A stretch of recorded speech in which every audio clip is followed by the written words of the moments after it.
It's a trap! Oh, yan talaga ang tingin ng ating OFW mga kababayan na etong pasikat ni Madam Liza Araneta Marcos tungkol sa mga litrato niya ay mukhang sinasadya, deliberate mga kababayan. At ayon dito kay Dean Chase, i-follow nyo siya, i-follow nyo ang kanyang Facebook page, ay isang diversionary tactic na lang daw ito mga kababayan dahil kumukuha ng atensyon si Madam Liza mga kababayan at pansamantala madidistract tayo mga kababayan sa totoong mga problema ng bayan. Kagaya na lang nito mga kababayan na malinaw pa sa sikat ng araw mga kababayan. Masasabi talaga natin na fake news pati na ang PTV at lahat ng mga media na nagbalita nito mga kababayan na nangyari daw etong salo-salo ni Madam Admiral kasama yung mga babaeng mga ambasador at mga asawa ng mga ambasador sa Palasyo Malacañang na nangyari noong March 27, 2025 na talagang exact picture mga kababayan ang ipinost noong September 26, 2022 na nasa account mismo ni Liza Araneta Marcos. Tingnan nyo mga kababayan, the same picture. Yung nakatayo siya, apparently mga kababayan, mayroon talagang watawat pala dahil dalawa pala ang anggulo ng video camera. Pero ang picture na yan mga kababayan ay throwback. Hindi po yan fake news mga kababayan kahit kasuhan nyo ng fake news. Dahil andun mismo sa account ni Madam Admiral ang picture na yan. Eto sa left side, eto daw kunwari yung bago. Pero the same picture mga kababayan, pinost ni Madam Admiral doon. Noon to September 26, 2022. Ang dami na pong nag-share niyan mga kababayan. Kaya ang malaking katanungan, why oh why?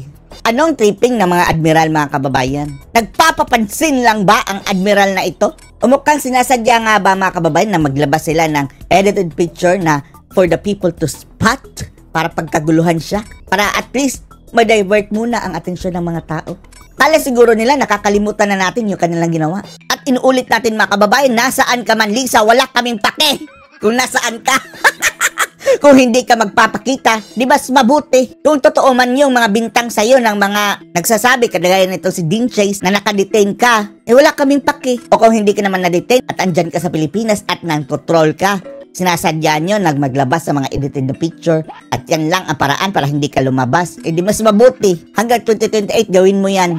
Huwag ka lang magpakita. O panoorin po natin mga kababayan na itong sabi ni Dean Chase. Gimas report akong latest post about ni Liza nga. Ang kanyang post about kay Liza mga kababayan, biglang nawala na mass report mga kababayan, nawala doon sa kanyang wall. I think this laganahan nga we're catching on nga sa tingin niya mga kababayan, kaya na mass report dahil mukhang hindi daw nila gusto mga kababayan yung grupo ni Bangag na nakaka-catch up na tayo sa kanilang mga ginagawang diversionary tactic na ito. Diversionary tactic na nilang issue ni Liza. Diba? Obvious naman mga kababayan yung ilan, di ba? Obvious, edited ang litrato, kulang-kulang ng mga kamay, upuan, walang ang paa yung ilan. At ngayon, throwback na throwback mga kababayan. At ang problema nito, isa lang pinapakita nito mga kababayan etong mga media, pati na ang PTV mga kababayan, fake news. Nakakahiya mga kababayan. Fake news. Binabalita nila mga kababayan gayong hindi naman pala totoo. Eto na lang maraming mga mainstream media mga kababayan pinost ito with the exact picture mga kababayan. Yan mayroon pa nga video sa PTV ipapakita natin.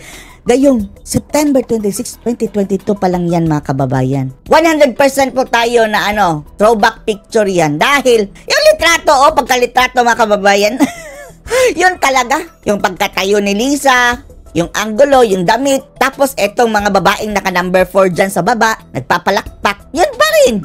The same picture, the same scenario. September 26, 2022, sa post mismo ni Liza Marcos ewan lang natin kung na-delete na ba yan mga kababayan, pero na-screenshot natin. At tayo mismo mga kababayan, pinuntahan din kahapon, kagabi, yung page ni Liza, andun talaga mga kababayan nakapost September 26, 2022. So, ano ba yan? Mukhang they are playing mind games mga kababayan. Pero wala kaming pake. Hindi namin problema yan si Admiral. Mas mabuti kung hindi siya nagpapakita. So please, karon karon nasakpan naman nato ang diversionary tactic rin. Sabi niya mga kababayan, ngayon na nahuli na natin na diversionary tactic lang ang lahat ng ito. Kanila ang issue ni Liza. Itong issue ni Liza. Sa goal.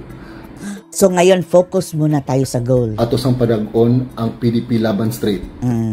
Ipapanalo muna natin ang PDP laban straight. Eto mga kababayan. Diba karamihan sa atin, hindi natin memoryado kung sino yung mga PDP laban. Tingnan na lang natin andon sa pangalan. Katabi niyan mga kababayan, andun ang partido PDP Laban. Lahat ng PDP Laban, ating i-shade mga kababayan. Pero mayroon silang mga kandidato, mga adapted mga kababayan eh. Ewan lang natin kung PDP ba ang nakalagay doon. Katulad ni na Marcoleta, ni Attorney Vic. Ilista muna natin mga kababayan. And then, siguro isali na lang natin din si Hunasan. Dahil anti-Marcos yun mga kababayan eh. Dr. Mata. Basta, wala lang bagoong Pilipinas. Padag-on sa nato na sila. Then, ang goal daw natin mga kababayan, ipapanalo muna natin ang PDP Laban. One who's kuan ka ng nag-support ni BBM. Ang lahat ng nag-support ng BBM, scratch! Ayaw na ninyo butari. Wag iboto! Pati mga local candidates mga kababayan, na babangag na muli, wag niyong iboto. Butari. We all know what's going on in the administration and it's mind-blowing nga nung suporta na sila ni BBM. Alam niyo na daw mga kababayan, it's mind-blowing why they are supporting BBM. So no more to Garcias, no more to Mayor Gaika, no more to those local Ina-address niya ang taga Cebu mga kababayan, taga Cebu siya. Government na nag-support ni BBM. Okay? Kuan sa ta, dili sa ta mukha na ng issue ni Lisa because it's very. So, ile-let go muna ni Dean Chase mga kababayan itong issue ni Lisa. Pero, Dean Chase, wag mo totally i-let go ha. Baka mayroon ka mga bagong mga impormasyon. Hindi naman kami na-divert doon sa ating goal. Pero, kung mayroon kang mga bago, isiwalat mo pa rin dahil dadagdag yan sa kanilang bad record. Very obvious kayo nga diversionary tactic. Obvious daw mga kababayan na diversionary tactic. Diba ka, mag-leave sila mga tiny hints. Nag-iiwan sila ng mga tiny hints mga kababayan for the people to see. Sa ilang post nga kanang makakuan ka ba, huy, kaklaro na edited. Klaro mag-ikasya ng edited. Maliwanag na edited mga kababayan. Tapos, sabi pa ni Claire Castro, patunayan nyo. Parang kinikiliti pa mga kababayan na sumakay ang tao. So, ayaw sa nanyo ka ng mind si Lisa kay, I think wag mo lang yung pansinin. Papansin daw si Lisa mga kababayan. Wag na muna pansinin si Lisa. To her advantage. Dahil ni-use niya sa kanyang advantage. At in fairness kay Madam Lisa mga kababayan, dumami ang followers. Naging 1 million plus na. Simula nung nagpasikat siya mga kababayan dahil around 600,000 pa lang yun nag-umpisa eh. Pero nung wala na siyang mga paa mga kababayan, walang kamay, walang paa, tapos walang upuan, umabot ng milyon ang kanyang followers. Karabian Marites. They're using her to their advantage. So please, vote PDP. Vote straight, PDP. Okay? Straight. Sa ibang balita, eto mga kababay, ebidensya na fake news. Pati ang ating pambansang media, pinapasahod kayo ng taxpayers money. Animal. Ikaw, fake news binabalita mo. PTV mga kababayan ha. Pugay ni First Lady Liza Araneta Marcos sa mga kababaihan sa pagdiriwang ng National Women's Month. Tingnan nyo ha. Ito yung nasa kanan mga kababayan. Ito yung post ni Lisa, September 26, 2022. Tingnan nyo, binalita na PTV. Hindi lang PTV mga kababayan ha ang nagbalita. Lahat siguro ng mainstream media, binalita yan. Fake news sila. O sinong kumakastigo ngayon? Saan tayo pupunta mga kababayan para ireklamo ito? Na kung ang namumuno mismo ang nagpapakalat ng fake news.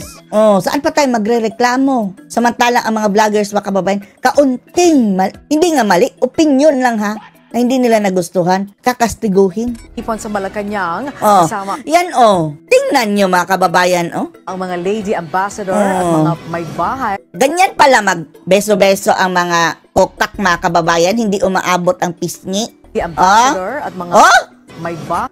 Sa hangin lang? Mabaho ba si Madam Lisa? May anghit ba yan? Bakit hindi mo idiniin? Visitor ang iyong pisngi kay Madam Lisa. Ng mga pinuno ng diplomatic missions sa Pilipinas. Grabe magkabeso-beso mga kababayan, sa hangin lang. Ng unang ginang ang kahalagahan ng mga kababayan. Hindi umaabot ang mga pisngi, no? Muno at ang kanilang kakayahang magbigay ng lakas at direksyon. Eto mga kababayan, apparently, mayroon palang watawat pero dalawa pala ang video. Totoong video pala yan mga kababayan. Kaso nga lang, September 26 pa, 2022, 2022. Post mismo ni Lisa Marcos, so PTV, fake news kayo. Sa mga komunidad. Ang presensya niya ng mga kababaihan ay hindi lamang isang simbolo, may kapangyarihan ito na maging boses ng bansa. Ay nako Lord. Ganito na lang ba ang ating bansa mga kababayan? Lokohan. Garapalan na mga kababayan ay garapalan ng kasinungalingan. Katulad na lang yung nangyaring birthday celebration ng PRRD. All over the world nag-celebrate mga kababayan. 100,000s. Umaabot siguro ng milyon, kasali na yung mga nasa bahay lang mga kababayan. Pero yung nasa kalsada, sa Davao pa lang, 300,000 plus na. Tapos ang PNP, sinabing 60,000 lang. Ganyan ka-deliberate ang kanilang pagsisinungaling mga kababayan. Paano na lang to kung eleksyon? Garapalan. Dahil tinatanggap lang ng tao Although, maraming nagsasalita mga kababayan, wala kayong magagawa kung ano sasabihin namin, kainin ninyo. Yan ang sistema ngayon mga kababayan. Anong masasabi nyo dito? Post your comments below.